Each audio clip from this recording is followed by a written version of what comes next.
Hallelujah. That'll wake you up. That will wake you up. I sang hallelujah, or I sing hallelujah, because I had a few technical issues. But you're such a suspicious lot that if I'd tweeted that there were technical issues, you wouldn't have believed me. Anyway, all good, all well. Hi to Joe Public in Edinburgh, where it's 14 degrees Celsius already. Had a run this morning in Buell Hill Park in Salford, and I perspired to be Jesus, I tell you. It was very humid this morning. Hi to Kim Marie Herborg in Denmark. How you doing, Kim? Hi, Chris Brown. Hi, Gina Mills. Beautiful down south, says Gina, rather cryptically. Gina doesn't want us to know where she is. We'll find out, Gina. Hi to PB Awake. Hi to Colin Maguire, who's in Crumlin in Ballyahoclea. Good morning, Colin. Nice to hear from you, pal. Looking forward to the show. He says, no Mickey Fitz over Tommy Robinson this morning, please, pal. Fair enough, Colin. There won't be any mention of Thomas this morning. Hi to Nick Farrell. Hi to Jennifer Garcia in Florida. How you doing, Jennifer? Sean Mack. Dick Scratcher. Cracking day for some chemtrailing, says Dick. Yeah, I need to start taking pictures. I said I would, so I better do what I said I would do and take some bloody pictures. Yeah. Anonymous in Western Massachusetts. Good morning, my friend. 26 to Blighty 212, who's in West London. It's a nice chat, this, Jennifer. It's a nice chat, this, yeah. I'd rather be listening and chatting away than talking. John Parsons in Salford. How you doing, John? John says little birds, smaller birds seem to be disappearing in Salford. The dawn chorus is virtually silent apart from the odd magpie. What's going on? That's a fantastic question. It really is. And that's something we need to investigate, I think. Hi to Free Palestine. Good morning. Good morning to Joyce Burns. Good morning, Joyce. How you doing, Joyce? To Liz McFall. How you doing, Liz? All well. Rose Williams. Good evening, Rose. Rose is... well, she's in the southern hemisphere somewhere, aren't you, Rose? To Jamie Williamson in New Zealand. How you doing, Jamie? And to Johnny Vedmore. Johnny is the man. Johnny will be on the programme on Thursday. Excellent writer, Johnny. Investigative reporter. And he's going to chat with us on Thursday about some very interesting things. How you doing, pal? Thanks for just popping in. Hi to Alan Smith. To John Sheridan. Top of the morning to you, John. Lawrence King. Gabriel Swift. Where's Baldy? Baldy is here. I'm here. Kelly Reid and Paisley. From the end of the country, Patrick Vidian. Daz. Lovely stuff. Marvellous. Steve Parker. Alien Creation. David Mitchell in Scotland. It's not raining, says David. Deborah I messed this up last time, Deborah. Deborah D. Domenico. There you go. That's a bit better. Perfect Crime Records. Good morning. Morning, Stephen Guinness. Speaking of writers, how you doing, Stephen? Hope all's well. Julie Walters, Stuart Minard, Geraldine Mitchell, Tommy Tempo, and Thugspiracy. And I've had to unhide a comment there from Mega Tree Rat. Where the fuck are all the bees? That's what I want to know. Pollinators being destroyed. Colony collapses. Cui bono? Who benefits? Monsanto. Yeah. And I to Philip Blair. Right. Leave the comments just there. And we'll have a look at the papers there. I'm in good form. This morning I was a bit sad. This morning was the first time that I left Jazz behind and she didn't come on my 5.5k run with me because she's getting on a bit. And the legs are not what they used to be. And she struggles now on the run. And I've taken advice from people who know their dags. They know their dags. And they said, Richie, she's pushing 11. She's been a very hard runner her entire life. Glucosamine is good, Rich. It is. And the other things we're giving her, tea tree and all this stuff. But she can't do that run with you. Well, at least not 5-6 mornings a week anyway. So you should have seen the depressed head on the jazz woman as I walked out the front door this morning. I was a bit teary, to be honest, because she's been with me now on my runs for years. So what I did was I said, listen, Jazz, this is the deal. First of all, I'll give you a biscuit. Second of all, I'll only be about 25 minutes on the 5k. When I come back, we'll go to the football fields at the back of the house and we'll have a nice stroll, which we did. But it was poignant because the little woman, well, she's my shadow, you know. You know how it is. Anyway, enough of that. You know how it is. Loads to talk about this morning on the crappiest live stream in the history of YouTube. Let's go straight to the Daily Mirror. This is what it feels like to be on top of the world. Ben Stokes, the English media milking the bejesus out of the Cricket World Cup triumph.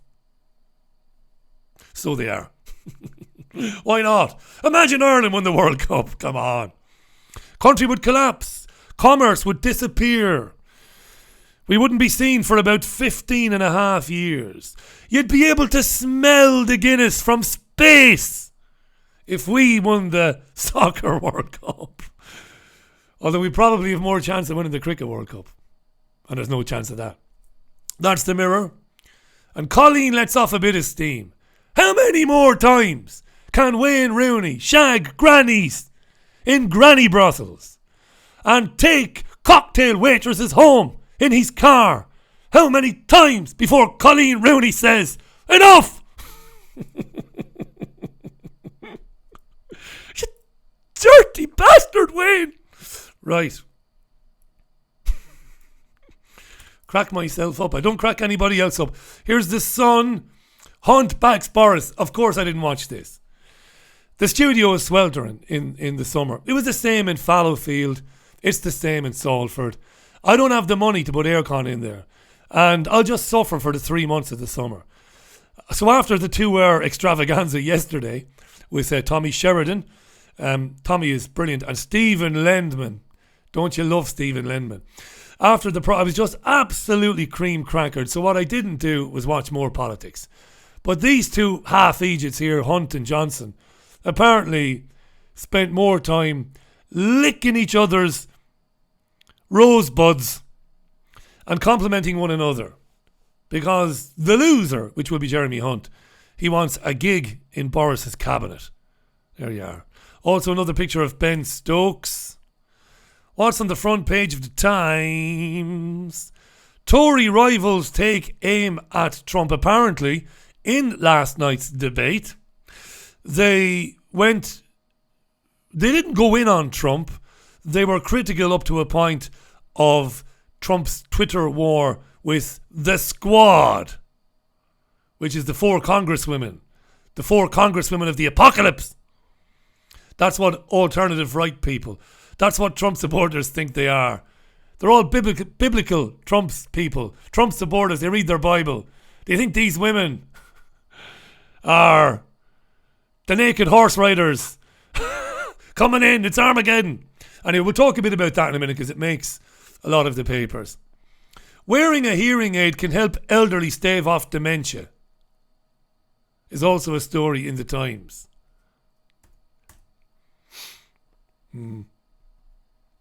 What's in the iPaper? What's on the iPaper front page? Tory rivals condemn offensive Trump jibe. They didn't condemn it. I think they said it was language unbecoming of a statesman or of a public figure or of anybody. Right? Don't know what that accent is supposed to be either. The Guardian. Islam kept Muslim world centuries behind the West, Johnson claimed. Johnson is doing what Trump did now. And he is playing to the gallery, playing to his base. Johnson wants the support of the disaffected in the country. He wants the support of the Tommy Robinson supporters. There's not many of them really. But that's what this is all about. I've talked a lot about this on the programme, on the radio programme in the past. Remember, do not confuse this crap with the live radio show at 5 o'clock. Anorexia is not solely a psychiatric problem. It's also a story on The Guardian. isn't it? I don't know. Very great friend of mine battled with anorexia for years. I won't mention her by name. Lovely person that I once dated very briefly. She's doing well now, thank God. Daily Telegraph, middle-aged white chiefs are problem for modern military. Yeah. We'll come back to that later on, I think, if there's time. There is a story.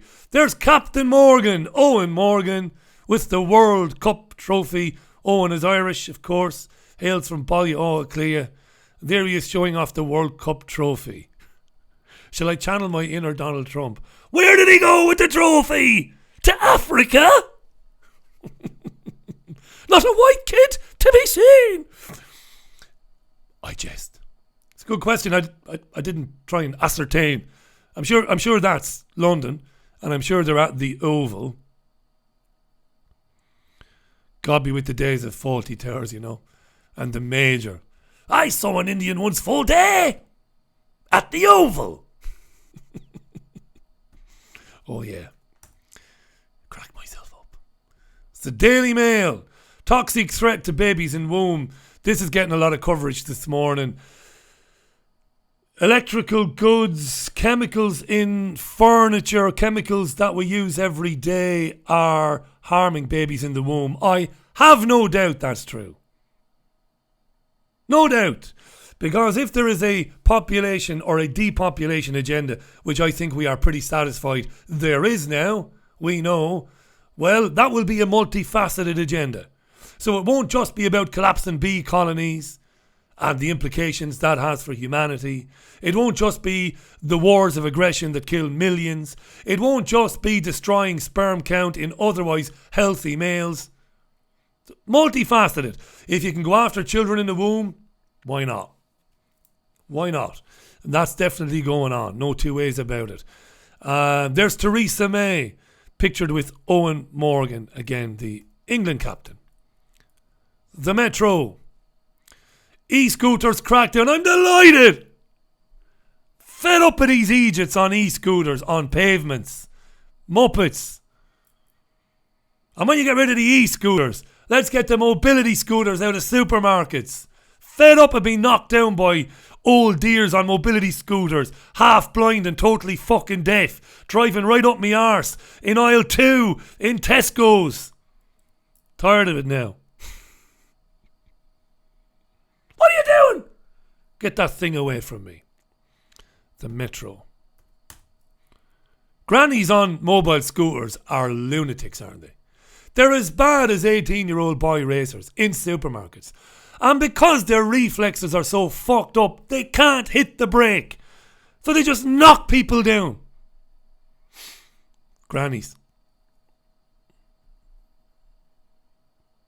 Financial Times, Santander offered Orcel £52 million euro deal even to sign on as bank's chief. Yeah, okay. Sports Direct stories on there as well. Struggle with the Financial Times myself. So that's the front pages of the papers today. Let me read a few more comments and then we'll look at one or two stories inside. Lovely. Hello to Evading Grid. To Wendy Bell. How you doing, Wendy? Hi to Marcus. How you doing, Marcus, who's called me an effing avatar. Whatever that means. Hi to Gail. Hi to Martin Roberts. Martin, I've just unhidden your comment. Michelle says Johnson is a Zionist. Boris Johnson, of course he is.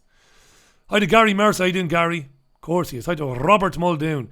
It's early in the morning. Even though I've been up early and out running, I'm still, a bit tired. So what I might do is repeat names of people. Hi to Andrew Lothar. Richie, you're keeping me late for work. I'm enjoying the show. Thanks, mate. Joe Public says open a window regarding the aircon. The windows are very thick double glazing. It keeps pretty much all noise outside away from the studio. If I open the window, Joe, I'd be struggling. Gabriel Swift, Granny Brothels. Yes. When Wayne Rooney was playing for Everton, he used to go and see mature prostitutes. He liked the older ladies. He liked the older ladies.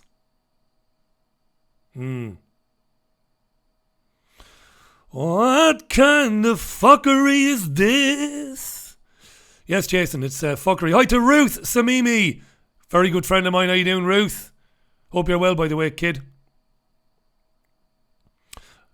Lovely. And I have to keep on hiding Marcus's comments because he keeps calling me names. Keep calling me names. I'll keep on hiding. I know you're only jesting. Hi to Randy Garcia. Let me scroll back on down here. You see, this breaks up the flow. Mobility scooters, especially on bin day, says Gail. Absolutely. Ban them. There is an agenda against the aged, and I've talked a lot about that on the programme as well. I've just joined in with it now. Let's pile in on the oldies. Lovely stuff. Okay, Guy Master Flex, Colin Rickson, Jesus Jones, Nigel Coder. That's my Nigel. That's my pal in Waterford in Ireland. Great friend. Great footballing man from a great footballing family, Nigel Code. Newcastle fan, former Waterford United player, youth legend, Nigel Code. How you doing, Nige? Retro game bloke. And there's a few nice comments about Jazz. She can't do the run anymore, and that's just the way it is. They caught the gimp! Yes! They caught him! And hopefully they've returned him to his mistress or his master. Lovely. I've been tweeting about this. I don't think I've talked about it on the radio show, but they've caught the gimp. The gimp has been caught. This is Somerset. This chap was jumping out of the bushes and grunting at women and then running away. And there was re-raw August Rulia Boolia. There was major panic about the gimp. So after a nationwide manhunt, the gimp is in custody. Brilliant. And that doesn't make any difference to the gimp because he's always in custody anyway. The gimp is loving it. He's getting off on it big time, the gimp. Loving it. Love these stories. The Manchester Evening News even covered this, and this is happening in Somerset. But the gimp has been apprehended. Unmasked the gimp. I bet you it's Jacob Rees-Mogg. I bet you it's Mr. Terminological Inexactitude, darling. It's Jacob Rees-Mogg, isn't it? Somerset. Go on, son. Probably is. What else have we got for you? Do you want to talk about the squad? The squad. This is the squad. I can't remember all their names now, and I'll be accused of sexism and misogyny. Fair enough. Ilhan Omar, Alexandria Ocasio-Cortez, Rashida Tlaib, and the other one is like the drummer in Coldplay. Nobody knows her name. Right. There they are anyway. Trump was racist because he told them all to go home. Go back to where you came from then. 3 of them born in the United States. 1 of them Somalian refugee, but family are Palestinian. Trump said, go home if you don't like it. Go back to your horrible countries.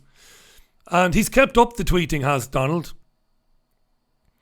And he's gone on the attack, accusing them of hating Israel. This is... If I start talking to you... By the way, massive thanks to Thugspiracy. Thank you, Thugspiracy. I really appreciate that. For that wonderful donation on Super Chat there. Now, I've talked a lot about this. This is pure theatre. There are script writers writing this stuff, even if the protagonists are not aware of it, even if the players are not aware of what's going on. This is scripted drama to engage us all with the political process. I really believe it. This is unique to me now, this area of research. I've talked a lot about it in recent years. None of this is real. Racist. You can make a good argument that his comments were racist, telling people of colour to go back home, whether they were born in the US or not, whether they're citizens, or I suppose if they're not citizens and they're in the US, I suppose maybe you could get away with telling them to go home. But it doesn't matter this. None of this really matters, right? So why are you talking about it then? to kind of explain what I think is going on without repeating myself over and over again. So everybody gets involved in this. That's the whole point of it. Everybody does. You start to watch it on the evening news, which is nothing but establishment propaganda. The evening news channels and programs are spreading the elite propaganda and programming into your living room. And you were getting fed up of that, but not anymore. Now you're re-engaging with it. So now you're turning on Fox News. You're turning on Sky News because you want to see this stuff. It's gripping. Gripping. What did he say now? What did he say? Brilliant. What did they say? You know? That's what's happening, right? Okay, don't labour the point, you big baldy bastard. All right. I won't then. But everybody is talking about this. Everybody. You see, columnists get massive mileage out of it. Piers Morgan, who presents Good Morning Britain with Susanna Reid and a couple of other presenters, has a regular opinion piece and it's widely read. So he gets in, bit of virtue signalling, keep it going, keep the interest in the story. These super woke socialists, they're not socialists. If I have to say that again, I'm coming through the fucking camera. They are not socialists. Neither is Jeremy Corbyn. Had an interesting debate last night with Tommy Sheridan about that. I love Tommy. I disagree with Tommy. They are not. John McDonald, they are not socialists. Nobody knows what a socialist is unless they've read Simon Bolivar, unless they've studied Salvador Allende, unless they've read about Che Guevara, unless they've read about Castro, unless they understand Hugo Chavez. Then you know what socialism is. There has never been a socialist in the West in power. Ever. Ever. I'm tired of saying this. Socialists don't go taxing people with money and putting inheritance taxes on their children in order to pay for vital public services. Socialists don't fucking do that. They never have done. Historically, I'm tired of it. They're not socialists. But it's Morgan's job to convince you that they are. They're as bad as Trump, these people, in their own way. They serve the same system. So everybody is talking about this. And Piers Morgan made a bit of a faux pas. Because in trying to make his point about society being multicultural and diverse, Corbyn makes the point that the England cricket heroes included players born in South Africa, New Zealand, Barbados, and 2 Muslim men of Pakistani heritage, and didn't mention the captain, Owen Morgan. You bastard, Piers. And he shares a surname with you. Right? So, this is rubbish. Everybody is being played. You know, if you suggested that the cricket team isn't English, you'd be racist. No, you wouldn't, because they're not English. England has a history of doing this. What's that? What's that? Tony Cascarino, people who live in glass houses shouldn't throw stones, Richie? Exactly. In our World Cup squad of 1990, the Irish soccer team had guys with Scottish, English, Geordie accents, and men with surnames like Cascarino. To suggest that that Irish team was Irish was a disgrace to common sense. And this English team that won the World Cup Sunday is not English either. It's not. It's the product of a multicultural society. And you cannot like that if you don't want to like it. I understand what's going on, at least I think I do. But don't be calling people racist for saying that they're not English. They're not. Some of them are. But a lot of the members of the squad are not English. You ask Moeen Ali, are you English? Moeen would probably say I'm Pakistani. But he was born in England. I've had this argument before. I love Moeen Ali and Adel Rashid. I think they're fantastic lads, lovely lads. Monty Panesar, I know Monty is not, Monty's a Sikh, isn't he? But those guys probably identify with their heritage first. So they would say, I'm a Pakistani English or whatever, right? So, is Trump racist to say go home? Doesn't matter. It is soap opera for the masses. Oh my God. What else? There's loads actually. There is loads. Oh, wait till you see this. Few more, before. Yeah, I'll read a few more comments. This is absolutely pure shit, this, isn't it? Jamie Williamson, thanks, Jamie. Really appreciate that. Thank you very much. Anonymous in Western Massachusetts and Jennifer in Florida agree about the socialism thing. They're not socialist. You really have to listen back to that show I did about Chile to understand socialist thinking. Okay? When people hear about socialism, they hear a couple of comments, a couple of cliches, a couple of absolutes. Yes, the workers owning the means of production. Yes, central to socialist thinking. But it's not just about that. Go back through the YouTube videos, find the Salvador Allende lesson that I gave one morning on that. I know it sounds arrogant saying lesson, but I don't know how else to describe it, to be honest. Hi to Theresa Smuts. How you doing, Theresa? You well? Good job. Hi to Sean Mack. I've had to unshide. I've had to unhide your message, Sean. You can't see anything on Google now. Hi to BPA Junkie. Lovely. Alien Creation. I might have mentioned Alien Creation. Colin says, I think the Donald is right this time, besides the Israel crap. Thanks, Colin. Hi to John and Sarah Stott. How you doing, John and Sarah? Hi to Dean Thornby. Good this morning. Lots going on there. Right, I'll do one or two more stories. Wayne Rooney. No, I wouldn't judge Wayne Rooney or any man. You know, again, who am I to judge anybody for what they've done or what they haven't done? Who am I to claim that I'm morally superior because they've done things that I haven't done? They've done things that have been judged by society to be morally outlandish. I wouldn't judge him. When I was going to see Man United in my late teens and early 20s, getting the boat over to Holyhead and then getting the train up to Manchester, I was with guys, and one or two of them would they'd head off to Cheetham Hill and they'd look for a lady of the night. I blame their harsh Catholic upbringing for their dalliances with the ladies of the night in Manchester. That's what I blame. Wait. Do you want... You ready? Wait till you see this. This is quality.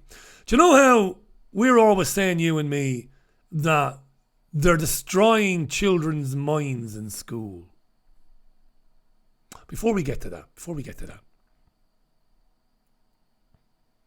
Couple of stories in the press this morning about the protests at the schools in Birmingham. And the Huffington Post has an article written by Matt Bagwell. Matt's gay, and he talks, Matt, about his own problems coming to terms with being different in school and homophobia. In the Huffington Post, claims that 2/3 of gay boys and girls suffer homophobic bullying. I don't believe that for a minute, by the way. And more than half of LGBTQ people have suffered depression in the last year. I don't believe that either. Statistics can prove anything. 40% of all people know that, as a great comedian once said. So he talks a lot about how it's vitally important to protect young gay boys and girls. That we get our children very young and we impress upon our very young children that they have to understand that there's nothing wrong with gay boys and girls. Now, saying there's nothing wrong with gay boys and girls is self-evident. And it is evident to most people. 99.99999% of people. So he goes on. And he says, recent high-profile homophobic attacks show that despite many people thinking that being gay is about as interesting as what you ate for breakfast, there's also a large vocal minority who find LGBTQ people so offensive that they want to hurt us. That's not true either. There is a minority of people who find LGBTQ people to be disgusting. Those people are in the minority.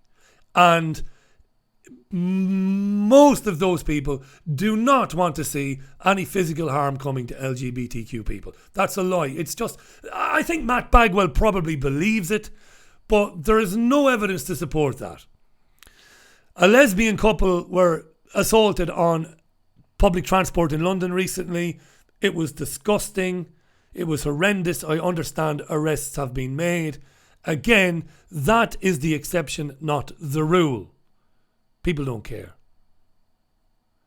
Our television programs these days are 2 or 3 times more likely to be presented by a gay man or woman than they are a straight person, because of diversity hiring policies. People don't care. I don't care. The only time I care is when it comes to same-sex adoption, which I've said before I don't like. I don't have any time for that. But tough shit, Paddy. The law is the law. I have to obey the law, like it or lump it. And by obeying the law, I say I don't like it, but okay. And I hope that same-sex adopters do the best they can with the children in their care. But it's not ideal. So he's having a go at the parents, this guy. He's kind of labelling them as dangerous and bigots because they don't want their 4-year-old children being asked to consider these issues. That's what the parents are saying. And RT has been fairer than most in dealing with this issue, covering it, because they've given more time to the parents to explain where they're coming from. And there's a very good article in RT about it today, if you want to read it. All right? All right. Okay. All right. So being in school then, as a primary school student, is probably unrecognisable, or would be unrecognisable to us today in 2019 if we were to be undergoing the process again, go through the whole thing again, primary school, because it's gone absolutely crazy. Have a look at this in the Daily Mail today. Millions of pounds of foreign aid had been spent on teaching children in British schools about global problems. And this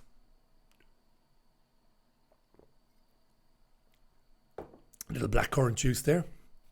It's not Ribena, no. This is an excellent story, and you can read it at dailymail.co.uk. It's a long story. So foreign aid then.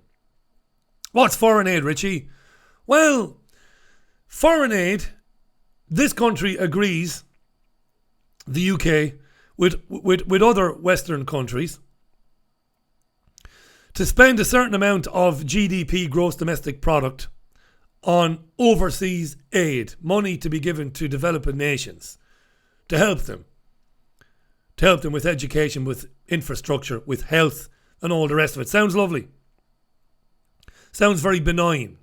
But in reality, foreign aid, as I've demonstrated on the radio show many times, foreign aid is basically about getting vaccines into children in third world countries.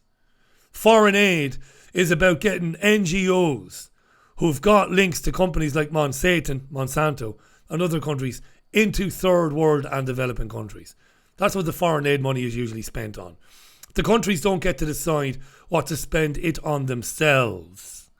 It's like you giving me a £5, telling me that I have to go to the chemist with the £5 and buy some medication and take it, when all I want to do with the £5 is get a pint and get a bag of chips in the fast food place next door to the pub. But you say, no, you can only have the £5 if you go to the chemist and if you buy whatever, right? What's extraordinary about this story, if you read it in depth? Through the magic of the internet and Skype, they are linking children in UK schools with children in third world countries on Skype to discuss global problems. Are you getting me? Has that dawned on you yet? Has that dawned on you, what's going on there? Read it. The Department for International Development has ploughed £21 million into a project to link up children in Britain with those in developing countries to discuss hunger and climate change. What is a typical day like now for a primary school student? What's going on? When I was in primary school, I don't even think we had assembly. The first thing we did was we said a prayer, Os Gaeilge, in the Irish language, I swear to God. When we were 5, we did in Anamanaher, Agus on Vic, Agus on Spirit, Nave, Amen. That's the Irish way of blessing yourself. Blessing your face. Bless your face.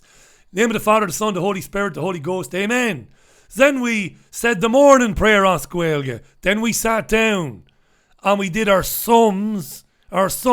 Maybe we did a bit of Irish language lessons. Then we went to the nature table. And we looked at fucking acorns on the nature table and some shells that we collected on Tramore Beach the week before. Then we went outside for ages. Then we came in. We did a bit of English and then we did a bit of painting. Now, British children are going to primary school. And the first lesson is about genders. Little Claire and Tracy and little Robert and John are learning about genders after assembly. Because there's not two. No, not male and female children. You could be agender, androgyne, androgynous, cisgender, bisgender, fucking cisgender male, fucking cisgender, non-binary male, non-binary female, fucking unicorn, right? Okay? Now put your gender identity books away, children, because now we're going to have a lesson on same-sex parenting. And we're going to talk about why Michael over there has 3 daddies. Yes, not 2 daddies. There's 3 of them living together, raising the child, 3 men and a baby. Now put your same-sex parenting books away, children, because it's time for drag queen fucking story time.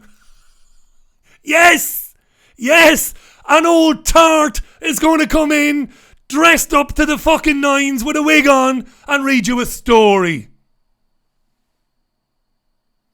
Now it's time for lunch. Go and have your lunch after drag queen story time. And when you come back from lunch, we're going to link up to Central Africa via Skype, and you're going to speak to little Waleed, and you're going to apologise to him for destroying the fucking world. Yes, because climate change is yours and your mommy's and daddy's fault. Your fault. Apologise to little Waleed on Skype. Now go home, children, and come back tomorrow at the same time and we'll do it all over again. That's what's going on, right? That's what's going on. Lessons on gender. Lessons on same-sex parenting. Drag queen story time. And then we will apologise over Skype to the rest of the world for fucking the world up for them. The reason why Waleed can't grow any grain, and because he has droughts and famines and heat waves that go on forever, is because of you and your father and his Range Rover and all that CO2 that you make. That's it.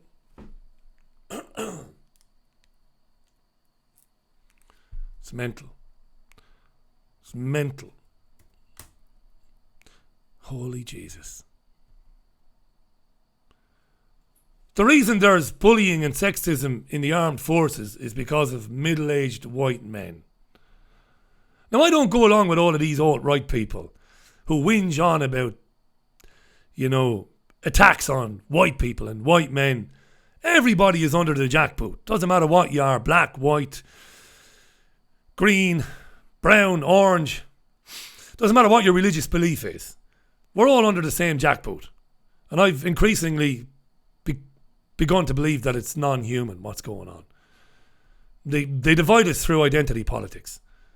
But yeah, at the moment, you see this with the Squad, Ocasio-Cortez and our people.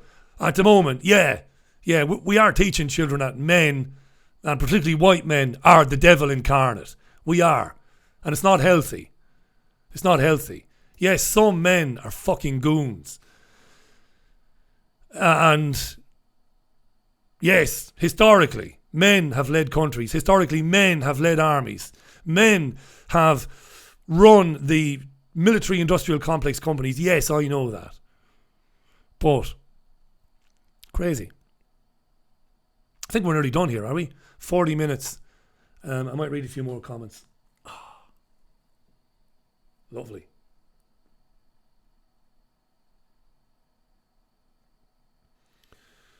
Philip says, don't forget the 8th gender. There's about 50. There's about 50 or 60. I think Facebook will allow you choose between about 200,000 genders. Something like that. Liz points out, don't forget the boy that got thrown out of class in Aberdeen for saying there are only 2 genders. That's right. When somebody says something like cisgender, I want to punch them in the face. And I'm completely anti-violence, me. Gina says, my son had diversity day at school and was put in isolation because of his choice in t-shirt. If he had worn a dress, it would have been fine, I'm sure. His choice of t-shirt, is that right? So there was a diversity day in school. Gina's kid wore a t-shirt that was deemed not to be appropriate and he was put in isolation. Wow. See, I wouldn't put up with that. Hi to Martin Foot. You're raising your blood pressure, Richie, says Martin. Yeah. No, the blood pressure is quite good. Blood pressure is quite good. Right, lots of nice messages coming in there. David Winter says, Richie, don't forget the Irish manager was English too. Jack Charlton, indeed he was. Jackie Charlton, the fisherman. Right. Lovely.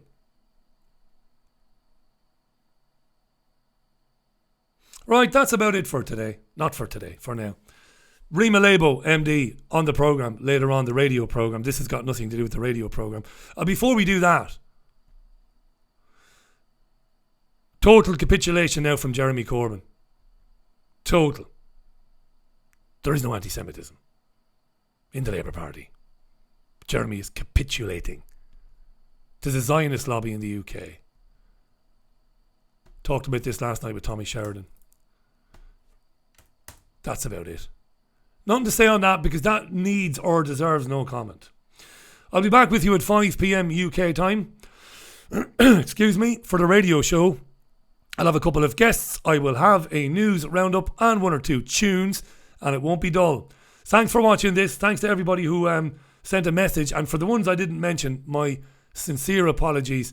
I'm not ignoring you. I just don't see all of the comments. Until 5, bye. See you later.